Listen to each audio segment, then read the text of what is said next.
सरस्वती माँ का एक ऐसा श्राप जिसे आज तक कोई बताता ही नहीं। लोग सरस्वती माँ को सिर्फ ज्ञान, वीणा और श्वेत वस्त्र तक ही जानते हैं, लेकिन बहुत कम लोग जानते हैं कि माँ सरस्वती का एक ऐसा रहस्यमयी रूप भी था जिसमें उन्होंने स्वर्ग के देवताओं को श्राप दे दिया था।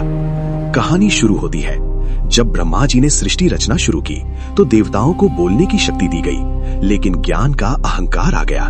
देवताओं ने सोचा अब हमें सरस्वती माँ की क्या जरूरत, और वही गलती बन गई विनाश का कारण। सरस्वती माँ ने देखा कि ज्ञान बिना विनय के हो रहा है, तो उन्होंने अपनी वीणा का एक तार तोड़ दिया। जैसे ही वो तार टूटा, देवता अपनी ही बोली भूलने लगे, मंत्र उल्टे पड़ने लगे, यज्ञ असफल होने लगे और स्वर्ग में ज्ञान का अंधकार छा गया।